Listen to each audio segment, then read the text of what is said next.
This podcast is proud to be part of the TalkSport Fan Network. TalkSport. Powered by fans. Danilo's free, and it goes to Gibbs White. First time we've seen them attack them, and there's Francis! Well, that's what I wanted to see Robinson do. Tyler one, he scores! And the city ground goes ballistic! He's through here! And in the end, Forrest will say it doesn't matter how you play as long as you win it.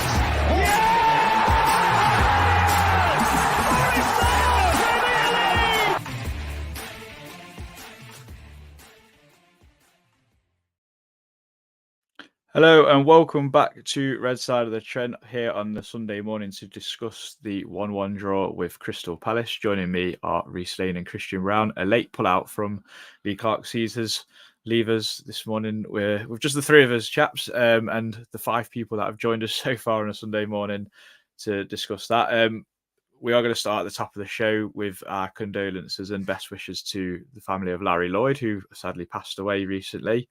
I know, Reece, I think your dad had a story about him owning a pub of some sort. I've seen you have a discussion with someone on social media. I don't know what you've got to say about that. No, my dad said it was a stage door, wasn't it?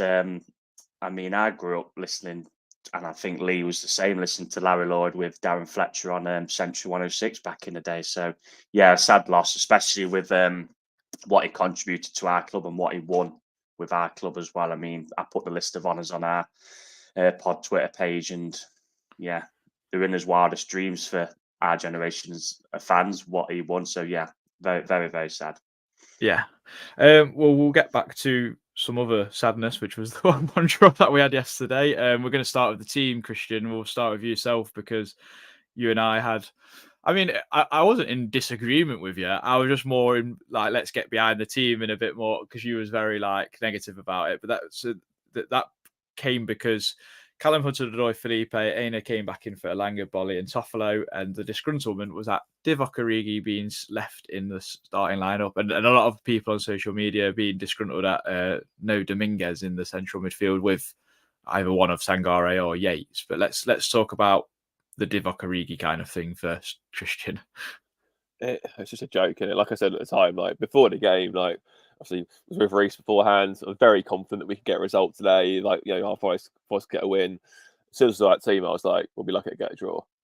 It's just a man of the league. And I know you were saying that, Origi played well against Luton. That's because Luton are awful. They might not get 30 points this season. You can't. It's just, I just don't get why we've tried this experiment so often with Origi playing on the right wing. And when has it worked? When has it looked remotely like it's going to contribute to Forest scoring a goal? It just hasn't at any given point. It was just terrible. I feel like with Nuno, like I said before several times, I feel that the performances that we've put in haven't justified the results that we've got, in the sense that we've played well in a lot of games and haven't got something. In an ideal, fairer world, we're probably about 6 to 8 points better off than we actually are. But we're not. We're not in an ideal world. And I don't see how you can drum up on social media the whole week about needing our support and then give us that. You play your best team. Simple as that. And your best team includes Elanga on the wings instead of Origi. And your best team includes one of Yates or Sangare, not both, because they're both too slow together. You've got one who can part. I know I said last week they complemented each other pretty well at Luton, but again, we're playing Luton. When you play better teams, you need someone in that midfield who can actually pass the ball out. And for whatever reason, Sangare isn't doing that as well as we thought we could do. And Yates simply can't do it full stop. So you can do it. You can look at that team and you can just see that it just wasn't going to work. And I know people said, Paris got quite a few out and this, that and the other and blah, blah, blah. The usual cliche of how it's a good time to play them, which is obviously nonsense. And yeah, I just felt from the get-go we basically put ourselves at a disadvantage, and it showed very quickly. I just seen a comment coming from Pat saying, I don't see what Origi brings to the team. Me neither. And I'm sorry, we're at a point now where I don't really care if get sacked or not. I don't have that connection simply doesn't exist anymore. And we knew that was going to happen anyway. We knew what with Cooper was very unique, but I just don't care. If he keeps playing his team like that, we're easily going to play his best team. We've got 8 games left now. we're only out of the relegation zone on goal difference. Play your best team. If not, go. We'll find someone else who will, because if we're just at a point now where it's just getting ridiculous. Like, we can't afford to be like picky with what we can and can't experiment, and playing Divock Origi at this moment in time with the right wing sackable offence. I did think it was a little odd for him not to start Anthony Elanga, who I thought had played for Sweden in the week, and then Lee alerted that he'd played about 13 minutes, which just baffled me as well. And he's been arguably our best winger this season. I thought Callum Hudson-Odoi was excellent yesterday. Reece, will get into the game a bit more. So the opening exchanges weren't really like anything of note, but then Palace obviously took the lead within 10 minutes or so. Talk us through the goal. We'll dissect it from there. I mean, the only positive about the goal was we actually got cut open for once, rather than just an error from us what led to the goal. I mean, the midfield too, Sangare and Yates, were so passive first half. I know Sangare was the one who got dragged at half time, but you probably could have dragged either of them off. And I mean, Lerma, I sent a screenshot into our group, and there's, I think, 5 or 6 Forest players in that screenshot, and there's Lerma, who's obviously made the pass, and Eze for them, and it's split about.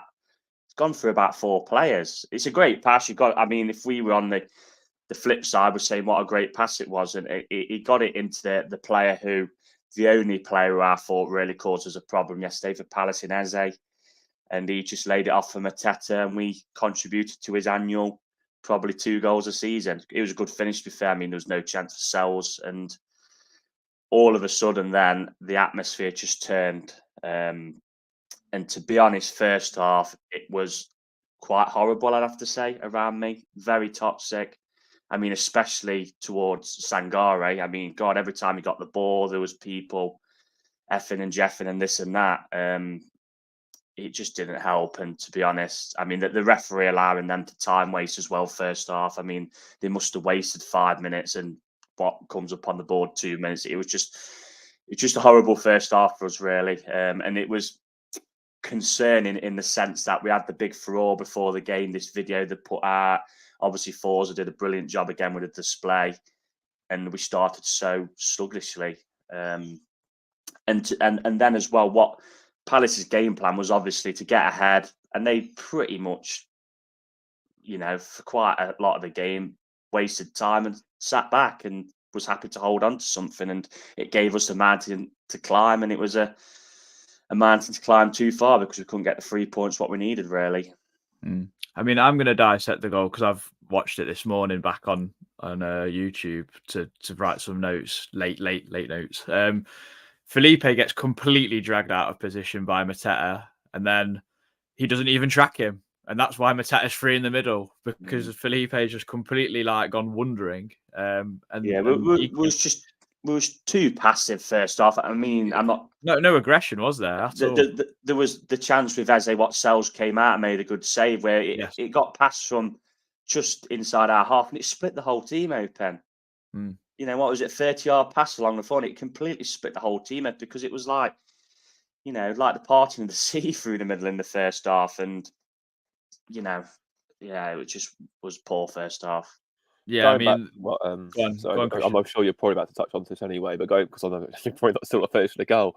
But going back to what Ray said about people in Sangare, it was just, again, it was the same near me. I mean, I was only a few rows behind them, but it was just a joke. Like, every time, he'd do something good and nothing would be said, and he'd do something bad and it would be like, and yet, again, failure to completely notice that Yates should have cut out that pass to Reza in the first place. He just lets it go straight through him.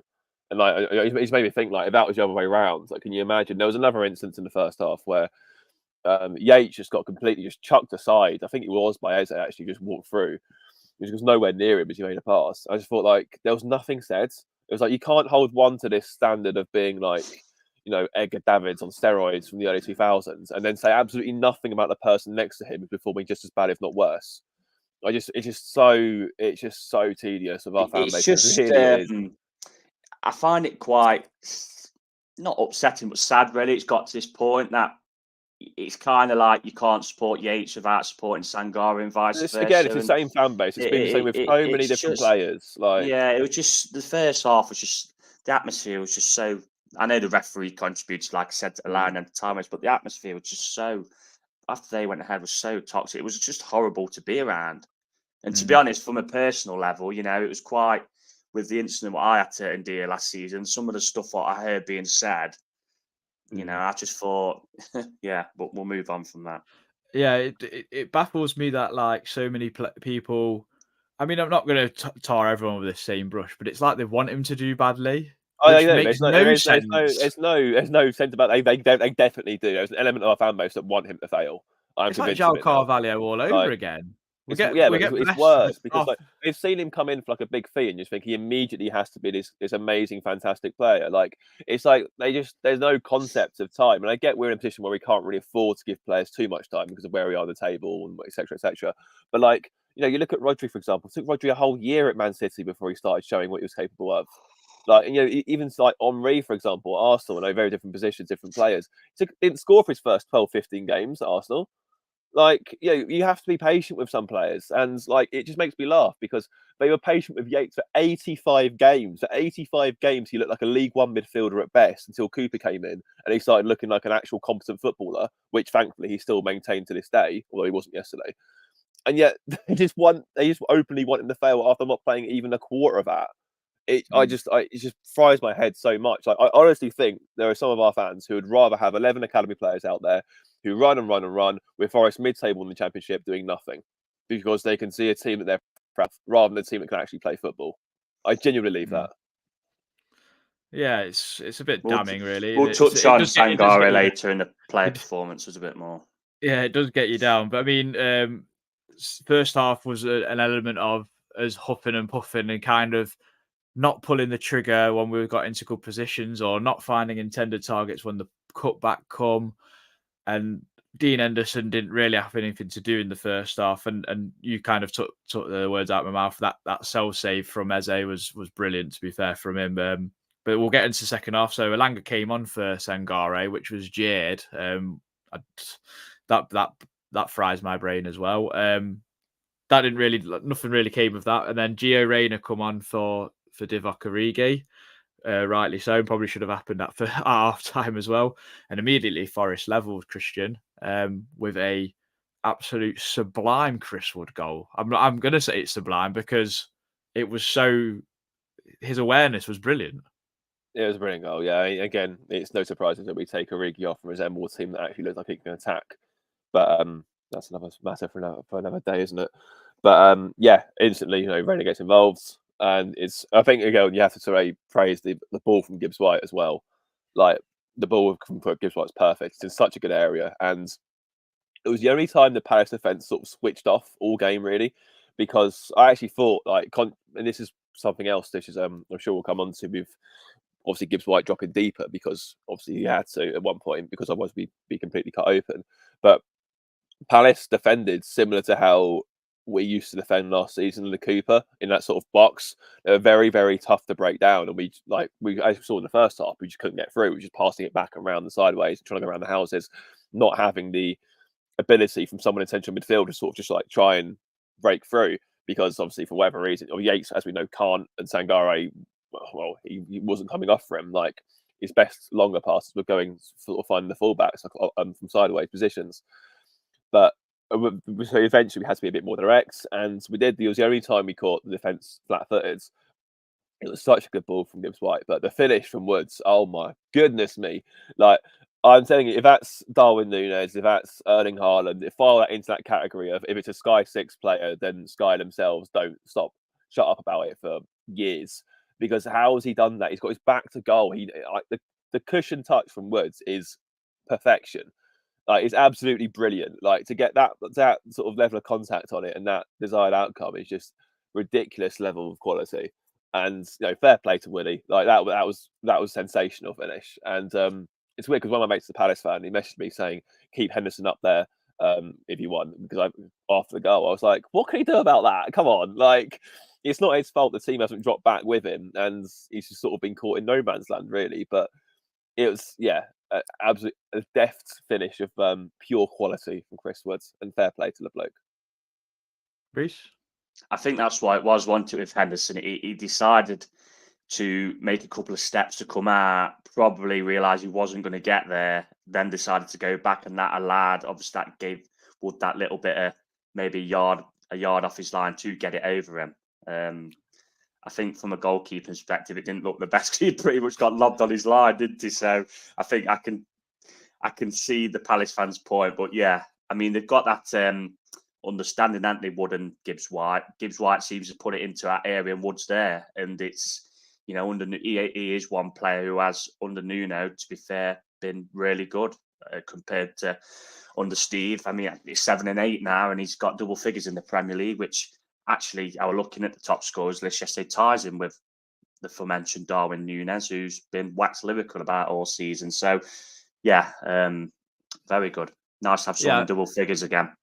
I think because like what you mentioned, Christian, that Henderson kind of takes that step, and I think a lot of people who aren't like know about goalkeepers and all that, I think that's a lot for them almost. So it gives Wood that opportunity to lob in, and I get it. It doesn't look great for Henderson, but it's just so clever. I think it's such a good goal. Like to get the power and the loft and everything with it's sublime. I think Henderson is probably expecting Wood to take it down, if anything, rather than head it. So, no, it's really good. It's good to have a striker in form, because strikers, obviously, majority of them do win you points in games, and that's a point that's got us out of the relegation zone on goal difference.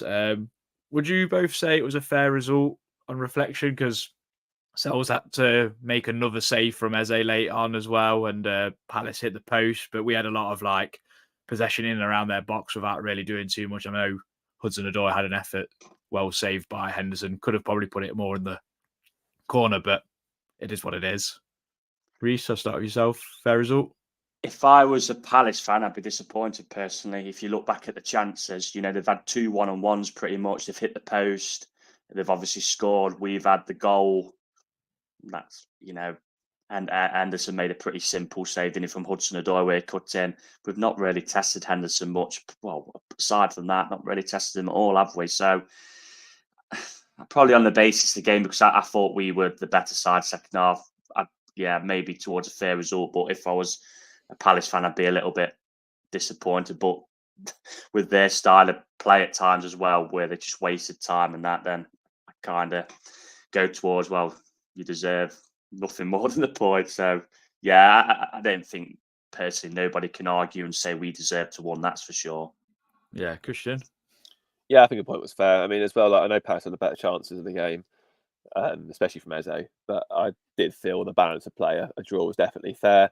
There are a lot of occasions where we had worked out to get him behind them, especially in the first half, actually. But again, because of Origi, he just broke down every time. Like he'd hold on to the ball too long, or he'd made the wrong decision. And there's a few times we got in down the right hand side, and he just wasn't capable of doing what we needed him to do. And like the cutback would be poor, or he'd hold on to it too long, and then his cross would be poor. Then or he'd wait for Williams too long. He'd Williams would go around the outside of him. He'd wait too long to pass, and the pass to Williams would be poor. There were many times like that where it's just like, on another day with a bit more actual quality, we probably would have got him behind him a bit more. So I do think on the balance of play that a draw was probably a fair result. I agree with Reece. No team deserved to win that game yesterday. But yeah, it's just one of those sort of take on the chin and move on. Really, it's a point ultimately. It's taking us out of the bottom 3, which is the main thing. If you said to me yesterday, Forest will get a positive result and go out the bottom 3, that would be a minimum objective for me. So from that perspective, it was, tick. Fair enough. We're going to get into some slept on it thoughts before some player performances. Red side of the Trent. Slept on it thoughts.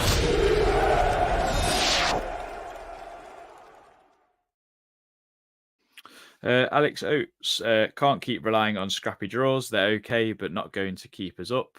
Callum Hudson-Odoi, my man of the match, need to find that cutting edge again in front of goal, because God knows what's happened to us in the last month. Missed opportunity today. Tom Newton, who's also in the chat this morning. Hello, Tom.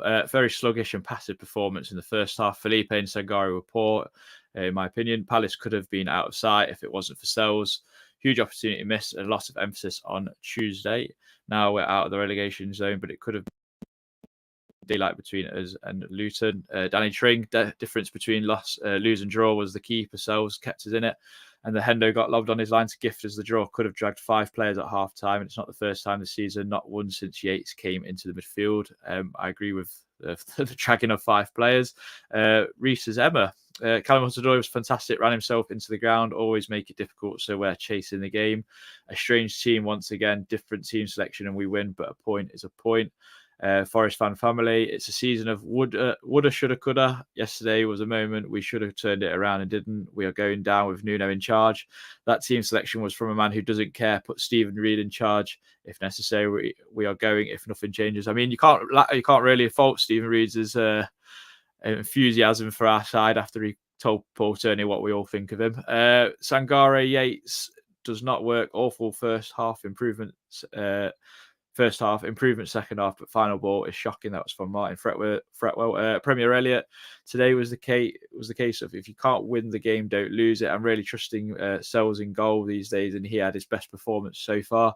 To cheer us up, today's fact is Wiley Brown, the man who popularized the high five, has only 4 fingers. Very good, that one, Elliot. Steve Minnie, terrible game of football. Morgan Gibbs White, by far the best player on the pitch.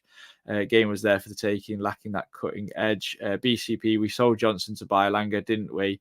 Why can't Nuno play him and Cho from the start? Rayner looked good, though.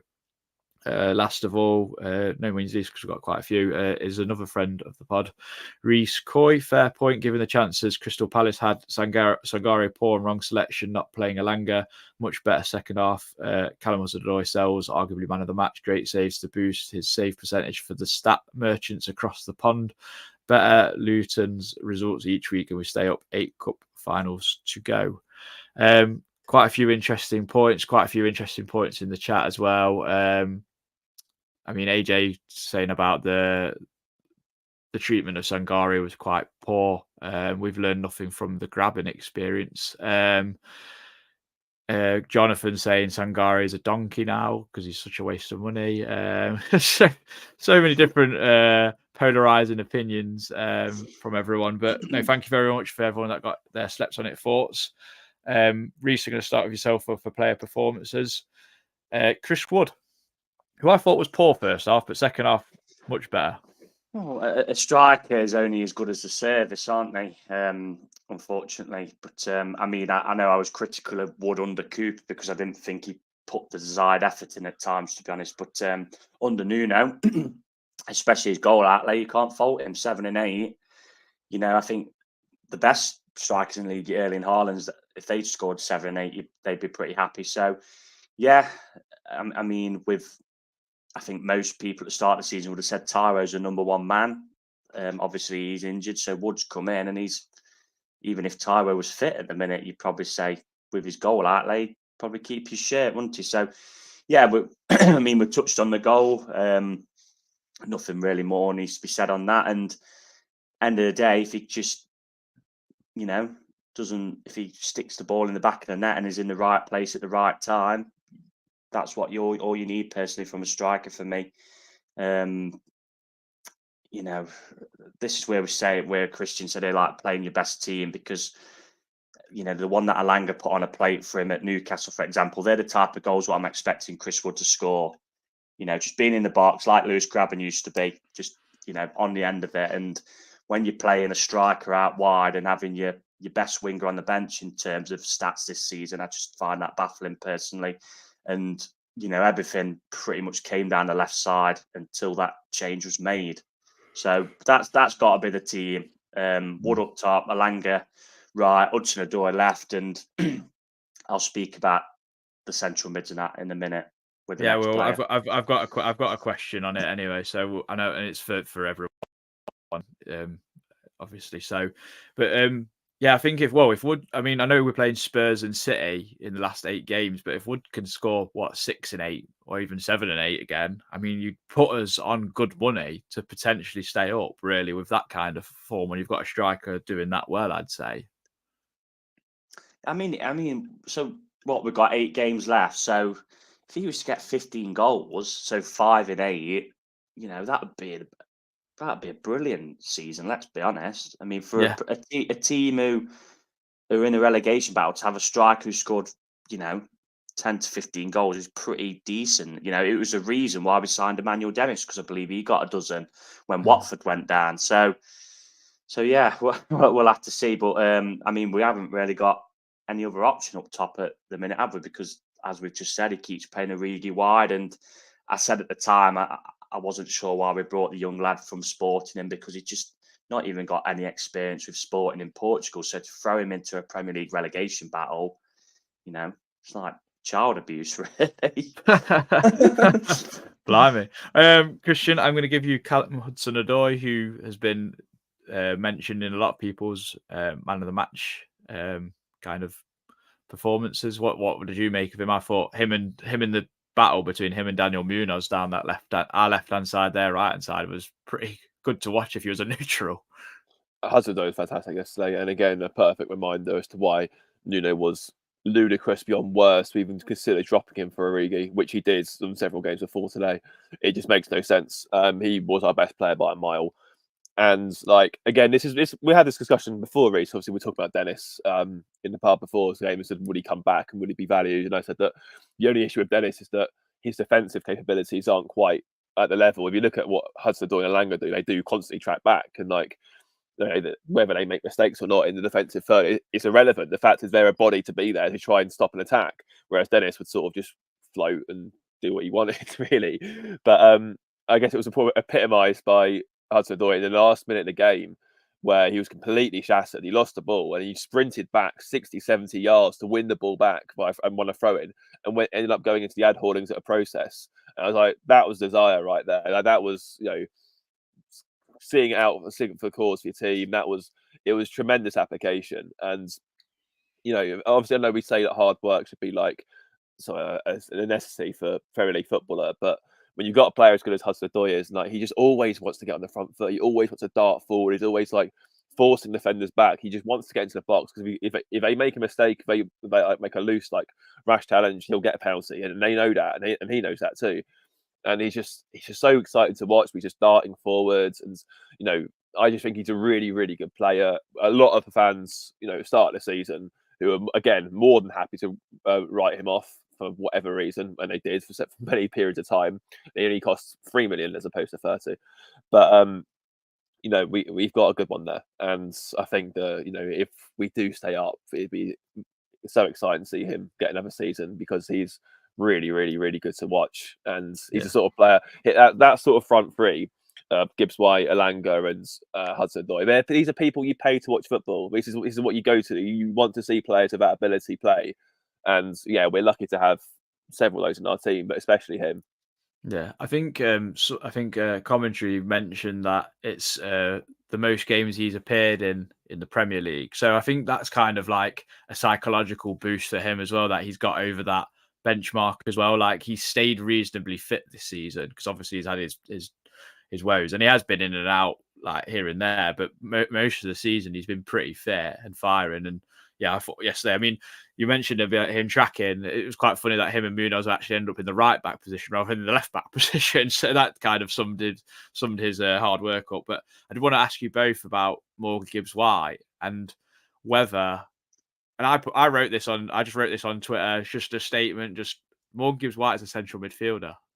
I actually think he's so much better there. The 2 games I've watched him there, he's been so much more ineffective.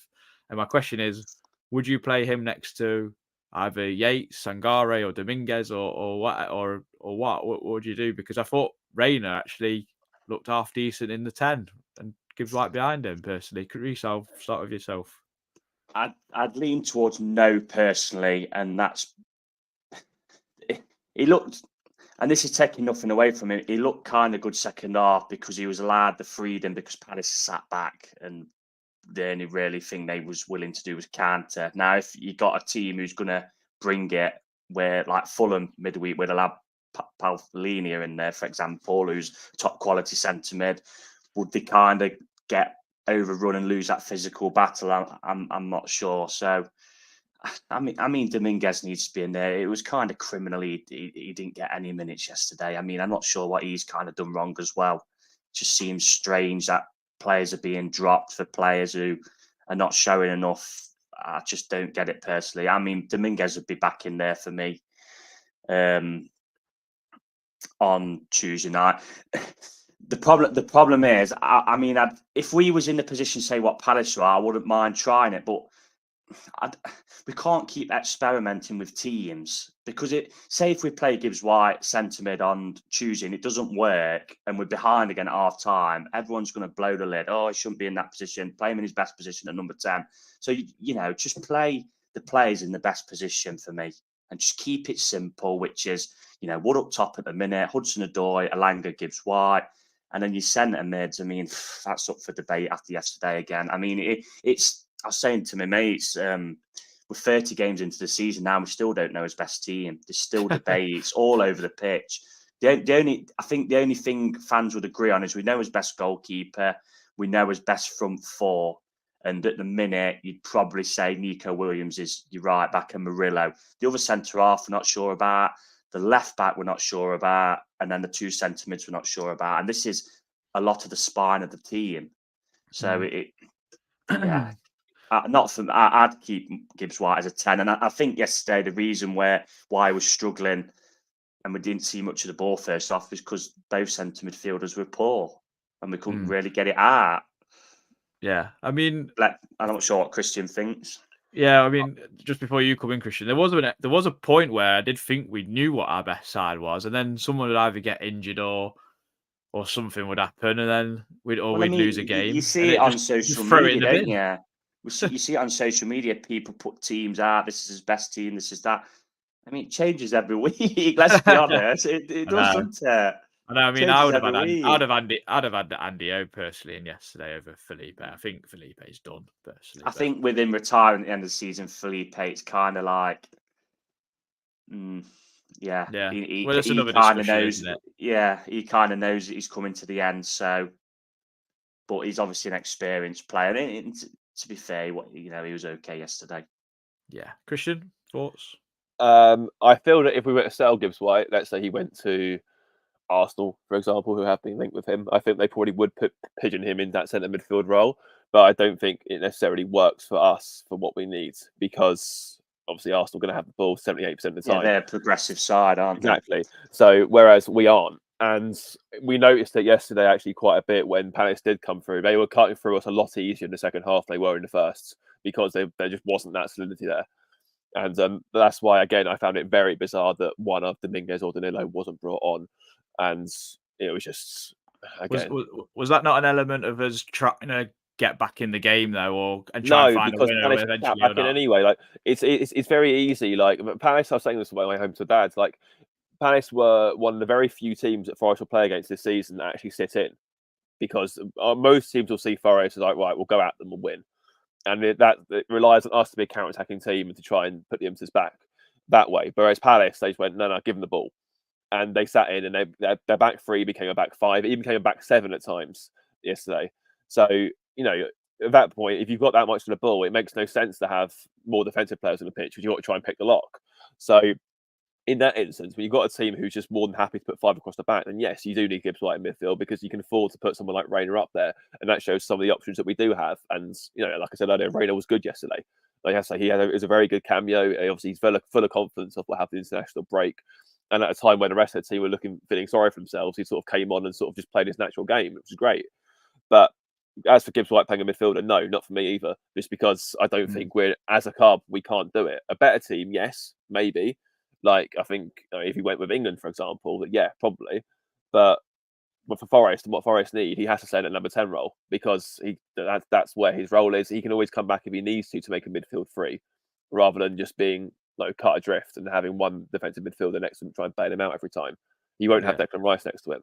So just to have the counter argument for it, because if you played him, Sangare and Reina and had like him and Reina as almost like two box to box eights as such. The thing that I like about it is because Gibbs White doesn't always get on the ball in the 10 for us. I feel like he feels like there's a great deal of pressure and emphasis on him to do something special with it. So then he ends up trying to do like fancy turns or flicks and then like outside the boot passes because he's like, well, I'm only going to get the ball at this moment in time, so I've got to do something with it. Whereas I think in central midfield, he gets the ball a lot more. So he then feels like he's getting more touches. He's getting the time to pick a pass, and he can then thread those balls into a 10 because he knows where he'd like the ball himself, if you know what I mean. There's good and bad things. I do completely understand where you're coming from in terms of a defensive perspective, but he is also someone that doesn't necessarily shy from that part of the game either. He likes to tackle. Against Bournemouth, I thought he was brilliant, and when we was down to It's 10 not the men, same though. It's not the same. I mean, I know, goals, but I'm just... yeah, but that Bournemouth game, we conceded 3 goals with Gibbs White in midfield. Like, you say we had 10 men all you like, we still conceded 3 goals. Like, they cut through us too easily. Like, we I mean, they ultimately scored 2 from set pieces, so a not team with Forest necessarily. aspirations cannot afford to have Gibbs White in midfield. I'm sorry. But against Bournemouth, 2 of them were set pieces. So Yeah, but that's they're still just roaming through us whenever we conceded possession. Yeah, I know, but like I'm just offering a counter argument to it. I'm not saying it's a given, but I don't mind it if it ever happened because we're not winning football games, and Gio Reyna's here for a reason. Like, we're not even playing him. He's a bloody poor lad. But we will move on because we'll argue till the cows come home, sort of thing. Fulham on Tuesday. I thought I did right. Fulham are up and down, and I looked at their form. They've won 5 in their last 10. They're definitely not up and down. They're pretty good mid-table side, even without Alexander Mitrovic. And I thought they were going to be absolutely pants this season, but they've actually been really good. You mentioned the other week, Christian, they've got a reincarnation of Santiago Munez up front. Weirdly, his name is Munez. Rodrigo, hot form, scored a great goal yesterday to equalise in Fulham's 3-3 draw with Sheffield United, where they were 3-1 down with 5 minutes to go. I'm sure. And he's only 4.5 million FPL, by the way. Oh yeah, get him in while he's hot for Tuesday, and hopefully that means he won't score. Like a reverse psychology thing. Reese, what are your thoughts on Fulham first of all? No Sangare play performance. No, because No, we've 45 minutes. I'm not going to delve into it, to be honest. Okay, we'll move on. What are my thoughts on Fulham? Very hot and cold, aren't they? I looked at the table last night. To be fair, I mean, they've got a very, very outside chance of still getting in Europe. They're 5 points off 7th, and we've had the coefficiency is nowadays. It won't be long before, if you stay up in the Premier League, everybody's in Europe. So,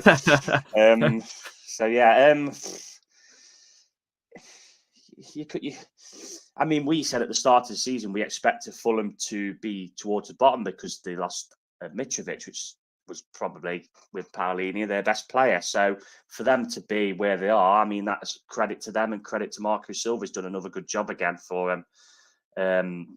It will be a tough game. It will be a very tough game. I said on the last pod that we needed a minimum of 4 from 6 from these 2 home games. The one you looked at more winnable was probably Palace. So, the pressure's on Tuesday night, and it's a must win for us. What do I expect from Fulham? I mean, God, his record since we've come back up in the Prem's been tragic against them. Collapsing at home against them last season, lost away, and then this season, was an absolute disaster away. So it's going to be a very tough game, and by no means is it going to be a formality of a home win. I mean, it could be, to be honest, any scoreline Tuesday night. I mean, hopefully we get a Fulham that turn up where they're pretty cold, because I'm just looking at the form now. They're a bit hit and miss, but they're actually.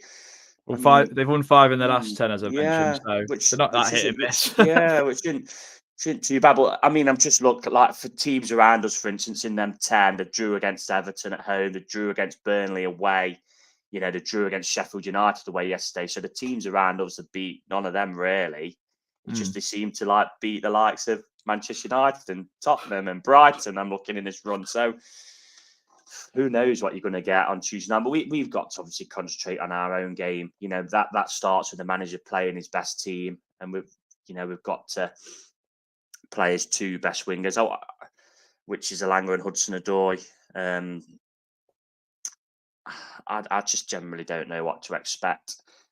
But I'll tell you now, if we play how we did yesterday against Fulham on Tuesday, I think we'll get turned over. So the performance has got to be better.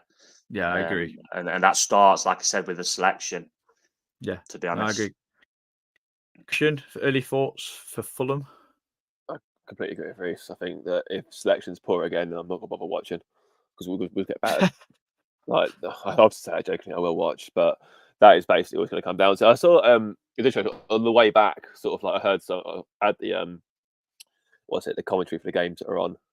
So obviously Villa and then Brentford's obviously caught a little bit of, I think it was TalkSport beforehand. There was someone was sort of saying like about for Forest was sort of saying like when they first started with with the United and Newcastle games and Man United games, for example, like he sort of had a not settled-ish team, but obviously the players like it's been difficult now, but it was weird he didn't sort of stick to that. For example, like I know obviously people had got injured and whatever else, but like it was one of Yates or Sangare, not both. It was someone a ball player next to him that could also tackle, like whether Danilo or Dominguez. You had Montiel at right back. And obviously Williams has done very well, but it was very weird how he didn't sort of stick to that. He sort of just changed it and experimented. And maybe by bringing Origi in, for example, and it just feels like that he doesn't necessarily know what his best team is, which is pretty criminal, really, because at least with Cooper, he had the excuse of he's kept having new players thrown at him. Like Nuno's just come into basically a blank slate and gone, right, okay, this is what I want to do, and he doesn't know what to do. So it's, I don't know. I think if we pick our best team against Fulham, I think we've got a chance. Of course, we have. I agree the performance has to be better. It can't get any worse. That first half was probably worse than the Everton game, really, in terms of what we're trying to do. But then Fulham's strange. Like you said, like very strange. How can you go and turn Spurs over and then concede 3 goals to Sheffield United? Very strange club. It went 4-1 at one point. Yeah, got disallowed, wasn't it? So very, very weird. But yeah, I don't know. I'd like to think that we can. The immediate good news is that even if we lose, assuming we don't get battered, of course, that it's likely we'll still be outside the relegation zone, because I'd be very, very surprised if Luton won at Arsenal. Those stranger things have happened. But obviously, it's in our hands now. We've got to rely on ourselves. So you'd hope to think that we can get the job done. We've got to win Tuesday night. Yeah. You look at the fixture after. Say for us to say the worst comes to the worst and Luton lose and we lose. You look at the next fixture, Luton at home to Bournemouth and we're away at Tottenham. So you'd expect them probably to overturn that. And then we've, had 2 home games where we've not maximised points from. We've got to win Tuesday night. I saw someone say, actually, really have. Someone said last night, actually, while I was, he was like, I think we've got 4 points from Burnley, Palace, Brentford, Luton, Bournemouth at home, and it's like that's just inexplicable. Everton's another one. Like that's the reason why we're down. Yeah, that's what will take us down if we do go down, because that's you can't pass up that many games. The home form last season is what kept us up. We beat Southampton, we beat Leicester, we beat Leeds, we drew with Everton. Trying to think who else was down. Drew with Wolves. Drew with Brentford. Beat Palace. We beat pretty much every. We didn't lose to anybody really round us last season. It was the better sides like your Man United, who we Spurs beat us, obviously. Yeah, Spurs when they were looking okay at the time under Conte. This season's kind of been the polar opposite. We've not, apart from Sheffield United, we've not beaten any of the teams around us. No, it's been very, very poor in that sense. We will say if we do go down, we will hark back to that Luton game at home, because that just was a disaster. Because it kicked them up the arse. How many kicks are we going to give Luton up the backside? We kicked them up the backside last week at Kenilworth Road. We gifted them a point. We gifted them a point at ours. We've obviously ended up getting a deduction. Stop kicking them up the arse for it. Like if the worst has happened, you look at obviously the Luton game would be a big indicator. You look at how things have fallen apart since. You look at Cooper not being able to pick a solid team. You look at Nuno not being able to pick his best team. You look at playing a point deduction in goal for half a season in Matt Turner. Again, that's you look at recruitment from that aspect. When you said it about Ribeiro earlier, you're asking a 17, 18-year-old kid to come into a relegation fight to bail us out if we need to, and he's not getting minutes as a result of it. In the first, we went from having Henderson and Navas to the best goalkeepers has had. We had a run of Samba, Henderson, and Navas. I mean, what a run that is for goalkeepers! And we replaced him with a League Two centre goalkeeper, Matt Turner. So, recruitment has to be brought into question as well. That side of things, and even with Sangare to a point, you spent 30 million on a player that's been coveted for nearly 2 years. and then you don't know how to play. You play him as a box-to-box midfielder, and then when you play him next to another defensive midfielder when he gets a chance to play in his actual position. It's just like, there's so many bizarre, stupid decisions we've made this season which have contributed to us being in this position, and it's entirely self-inflicted. Like if we stay up because of how bad Luton are, rather than Forest getting themselves out of trouble. Yeah, and Burnley and Sheffield United, but even they're fighting a little bit at the minute. I mean, Burnley. I don't know if you watched the match day highlights. They should have scored in the last minute. They hit the bar, and Jay Rodriguez just couldn't quite turn in a rebound. So they was a bit unlucky not to win that, which would have been bad. Just like we're saying earlier, we're 30 games into the season. We're still experimenting. We're still not sure what his best team is. Against, was it Danilo and Dominguez in centre mid against West Ham when we beat West Ham? I think it was. Yeah. Yes. Yeah. I mean, I won't be adverse to trying that on Tuesday night. But this is what you're saying, though, isn't it, Reece? We're just chucking. Yeah, well, Dominguez. Dominguez to me, he's had a couple of bad games, but overall, I think he's been pretty good for us. Dominguez has been a solid signing. Yeah, he's been fairly consistent. Danilo's been the one who's been quite inconsistent with Yates. Yates is either hit and miss. I mean, Sangare is just not really working out at the minute, so. It wouldn't surprise if Nuno kind of took Sangare out the firing line. The thing is, I actually agree with you. None of those central midfielders deserve to play on Tuesday. Like Yates, we talk about Yates. Obviously, I know Adam skips over it. A defensive midfielder, he didn't make one single tackle yesterday.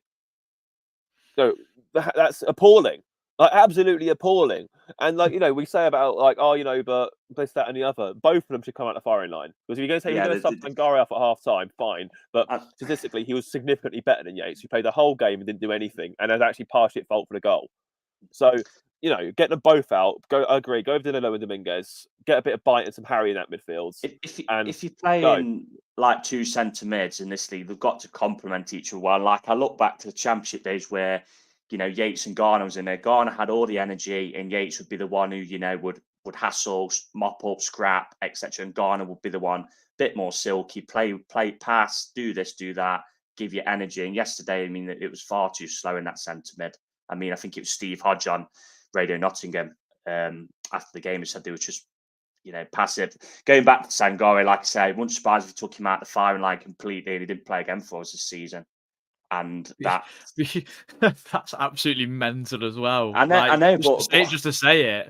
I know, but and kind of if we do stay in this league, either go again with him pre-season or we've defended him on this podcast, but this just doesn't seem something right with him. Like, is he not fair? His confidence must be low, but. Or is he? Of course, it would be. His own fans against him now. Yeah, this is what I mean. So if you're going to play him again and fans are on his back, that's no good to anybody. Or is he just not got the legs for the Premier League? I disagree with that, though. No, I disagree with that. Was he like Sirianos picked the whole thing about Sirianos, his pace profile and the agility? He was his number one target. So it's just the thing is with the air, with the Eredivisie, there's been so many players who come from that league who. Have come for a lot more value than Sangare. You look at the guy at Manchester United, Anthony, and it's just not worked out for them. For me, for people to turn out, I thought that was horrible, to be honest. You've got to give the guy. We're not. The problem for Forest is we're not kind of in the. We haven't got time, have we, to give people chances. If they're not performing now, it's like, you can't be in the team. We need players who are performing now. We haven't got that luxury of giving players time at the minute. Maybe probably just take them out the team fire every week. Half the team aren't performing. Yeah.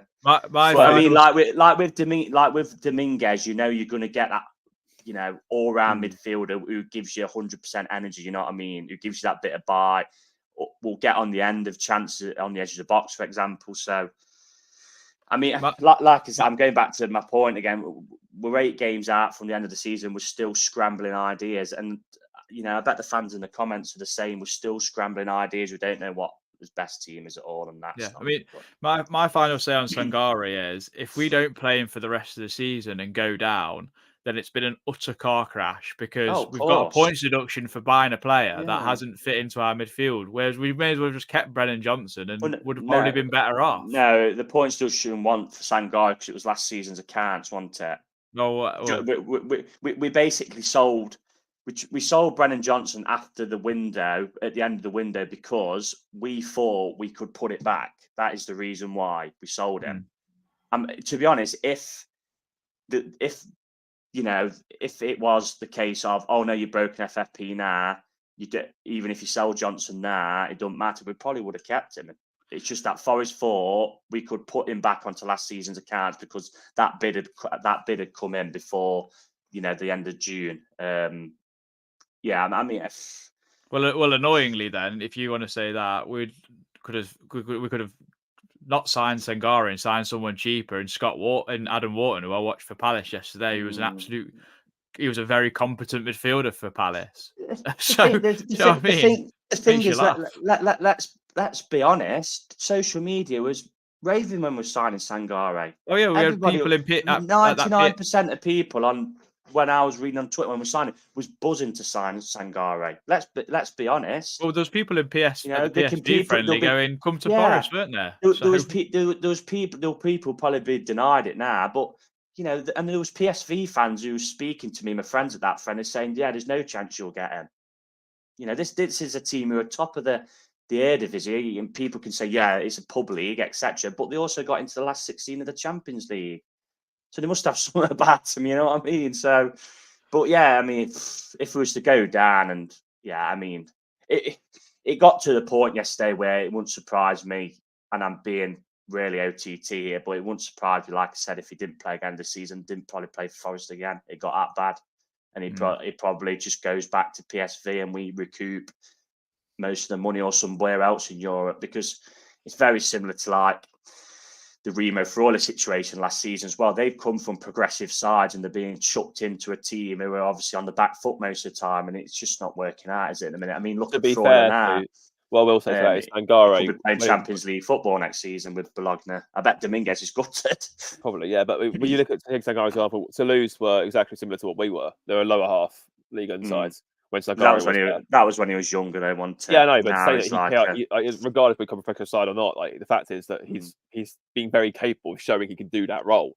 So it's not like we just gone right. Okay, you're going into a different setup completely. It's just not.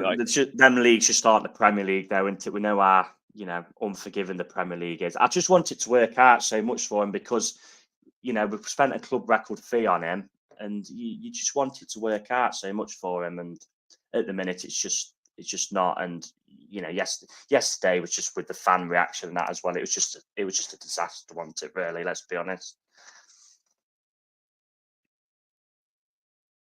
Oh, has Adam froze? I think he has. Oh, no. I was expecting a reply. I thought, he looked like very deep in thought, didn't he? Oh, there we go. His internet's playing up. Sorry to everybody watching. Let's see. I've got a spinning cycle. Reloads up. Moving around. Oh dear me. Sangare chat. He's had enough. He's logged out. Yeah. But no, it's definitely an interesting discussion point. It really annoys me with my fans. It's like there's just no need for it at all. Like I think we've had significantly worse players than him. That even people like the Costa, people like the Mitru, people like all sorts of players that have come on and won that show that have been really, really bad. They've not had that reaction. They just why he's back. Is he back? I was going to read some comments. Sorry. Yeah, go on. Sorry about that to the people watching. Let's carry on. Sorry, dodgy internet connection over in Hucknall. Get pedaling that bike quicker. I don't know where you lot finished off, so yeah, we're done with Sangare now. Let's move on. So I know Nuno or the fans can't pick a team, but let's try and pick a team for Tuesday between us almost. So Sells in goal. I'd say Williams at right back. Aina looked all right, and then he looked absolutely dead on his feet. But he has to play left back. Murillo, I'd play Andy O, but agreed. Whatever. Yeah, agree. I thought Felipe. I thought generally speaking he was decent, but he had a few senior moments yesterday which really hurt us. There was one point he tried to hold the ball off from. I think it wasn't even Mateta. I don't think it was just a Palace player, and he just fell over the ball, kept it in play in our penalty box, and through. It was like, what are you doing? Like you're saying against West Ham when obviously he get that pass back for Antonio. Like, I think with Felipe as well, once he's on he should have got booked early on yesterday, and because the crowd was getting on the referee's back so much, he didn't book him. I think their player got away from him and just brought him down. It was an obvious booking, and then in the end, he did get booked. So I think when he is on a card, he's kind of running that risk with the Simeone mentality in him of him just cleaning somebody out and getting himself sent off. So could Felipe play 2 games in 3 days as well? He can't. Probably not. 4 days, should I say? Wasn't he me, can't go to the bench yesterday. I don't even think he was. No, but I think for me, I'd go Sangare and Dominguez personally. I don't think he will. I think he will play Yates. He might play Yates and Dominguez. I won't play Sangare. We won't win then. Like, simple as that. We won't win. Like, Niakate won on the bench. So really, I mean, you'd expect Amabadadeli to come in, and to be honest, keep him in. You can't keep changing centre half partnerships. I think Andy O's done pretty well for us. Keep him in the team. I know it's a youthful centre half, and he probably Nuno. I get his point of view. He's thinking Felipe's experience, etc. But when you've got kind of 2 games in a week, maybe just play Andy O and see how he goes, or even Niakate. I know Bolly's injured, otherwise you'd probably stick him in. But yeah, no, not Sangare on Tuesday. Because as soon if he starts poorly, the crowd will turn, and we can't. We need to win Tuesday, and the crowd has got to be with the team Tuesday, and we can't take a risk of a player who fans are on his back at the minute doing something poor after 1 minute, and then the crowd just being toxic. No, I honestly feel it's at point Sangare now where he could play like 95 brilliant passes and win all his tackles. He'd miss the crowd will kick off. You'd miss and they'd all go like, no. We honestly, like I said, I think I would like to see Sangare play in an ideal world. We're not in one. If Yates plays, forget it. Like, I'm sorry, we're going to need midfielders to progress the ball on Tuesday. He can't do it. I'd probably go with Danilo and Dominguez in there. Yeah, has to be those 2. Yeah, well, I mean, I must say as well, to caveat with Sangare, I mean, the frustration was that bad in Upper Bridgeford yesterday. I mean, even Ryan Yates copped some towards the end. Because Yates didn't cop anything near me. Yeah, it was like, well done, Ryan. Like, well done. It's like, I mean, in injury time when we was just dilly-dallying it with it at the back with no urgency at all, and not willing that's true. Not willing to play clip ball over the top, a simple clip ball. Or there was one where Morgan Gibbs White was like, "Give it me here in space." Yeah, he just take like I said to you before, like it's just pressure the situation. Yeah, we know with we're in a battle. Yates takes what Danilo can do in 1 touch. Yates needs 5 or 6 touches to do. And that's just the truth. Like, it's all well and good saying like, but he's one of our own. He's Premier League in some aspects, Ryan Yates, in terms of his hassling and his harrying. In terms of his actual technical ability, he's Championship at best. He always has been. He always will be. That's something he will not ever develop in that regard. He just can't. He hasn't got it. So if you're going to play Yates, you have to put someone technical next to him. And on the basis of what happened on Saturday, Yates shouldn't be playing. Simple as. Do you think we missed Mangala? Oh, 100%. Yeah, of course we do. 100%. Again, a very slept on midfielder. Again, our fans hammered him last season. And he was the only one who could move in a tight space and just release the ball out. I must say as well, under Cooper, I used to say that we used to get overran with 2 in midfield, didn't we? When we used to play that 3. I mean, yesterday's probably the first game under Nuno where I just thought, God, the centre mid are just getting pulled all over the place here. So it definitely needs to change in there. Yeah, to just take Sangare out of the firing line. And I think that's what Nuno did at half time, to be fair to him yesterday, because he was chasing the game and he probably wanted the crowd to be with us, it was the right decision. So, yeah, try somebody else. I mean, if the front four's not up for debate. I mean, to be fair. No, it's not for debate, Reece. It's Alanga, Hudson-Odoi, Gibbs what White. I'm saying is, like you said, if you used to experiment and put Gibbs White into centre mid, you'd chuck Rayner in the 10, which people would probably say okay. But what I'm saying is, like going back to my comment, is if that experiment doesn't work, the manager's going to cop it, and we can't really afford to experiment at the minute. No. But we are. we are. We don't know his best team. It's like Revel. Well, Reece Coy, who come on the pod the other week, he called Fulham Revel FC, as in like the bag of revels. Where we are that really. We just don't know what we're going to get. We don't know what to expect. We'd get the raisin Revel every time. Well, the coffee one. I like the coffee one. All right, okay. Right, yeah, let's move on. We're not having that debate. Much better discussion. Get the biscuits back out. Right. Well, let's get a score prediction. I've forgotten to read Lee's slept on it thoughts and all because he put them in our chat. I mean, he thought Hudson-Odoi was simply has to play, runs at defenders and puts them on the back foot. With Wood up top, Elanga has to play on the other side too. Not sure about Morgan Gibbs White as a centre mid long term, although it worked yesterday. We'll let's see Dominguez or Danilo on Tuesday night. Special mention for Sells, the save from Eze was class. And he's put a prediction for 2-1 Forest. I've never heard Lee be positive in my life. I stand on that hill, but thank you, Lee. Christian, what's your score prediction for Tuesday? It depends what team we play.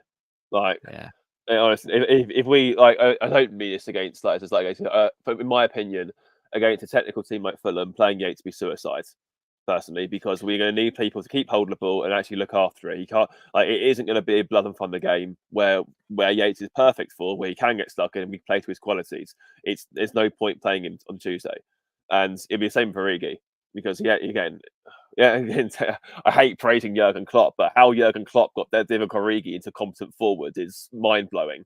So. It honestly just depends. A super sub for Liverpool, wasn't he? Let's be honest. Honestly, depends on what team we play, and it depends how we play as well. If we play a team that is right for the occasion and has square pegs, square hole, round pegs and round holes, then yeah, I think we can win. If he tinkers around with it again, if we see Origi in the right wing, if we see players who full well getting like Felipe plays, for example, where he's going to struggle to do 2 games in a few days. If Yates plays in midfield, where we know he's not going to struggle to hold on to the ball very well, then we're going to lose. Simple as that. And we'll probably lose quite badly as well. So honestly, ask me. You want a prediction from me? Ask me at 7:00 on Tuesday because that's when the team will be in. What's your heart design? What's your heart saying at least? Half 6 on Tuesday. Oh yes, of course. 7:45. Is it 7:30? 7:30. Yeah. Let's have a just throw a score out there, Christian. Come on. 3-0 Fulham. Brilliant. Reese. Oh God. Yes, that's how we all feel. Yeah. I think I said to you privately yesterday, Christian, I said earlier on the pod that we need a minimum of 4 from 6, and we all thought that the Palace game was the more winnable. And I said that we'd actually probably do it the opposite way around now in Forest, which I think is what we did last season with the Brentford Palace double header. We drew against Brentford, was pretty stunk it out pretty much, and then and then beat Palace, and we actually played really well in that Palace game. It was actually one of Lingard and Freuler's better games, that one. So I'm going to go with that mindset again and say that we'll win 1-0 on Tuesday night. But yeah, I have to agree with Christian. The team's got to be right. Get 2 out-and-out wingers playing. Sangare and Yates take them out the firing line, personally, especially Sangare. Get Dominguez back in there. Get Danilo back in there, maybe. But you watch that. You watch that not work. So can we sneak a 12th man on? That might get us a victory. Bloody Nora. Yeah, I'm in the. Get Dorothy on the right wing. It should be better than Origi. Yeah, get Dorothy and can Dorothy and Vera play centre mid? Get them in there. I mean, I'm too much of an optimist as a football fan, so I just always think we've got a chance. But Fulham are a thorn in our side. We don't seem to beat them at home very often. I mean, the last time I think I saw us beat them at home was when Ross McCormack was playing for Fulham and Sombalonga scored a hat trick. 5-3. We beat him 3-1. Hey, no, we beat him. That was a I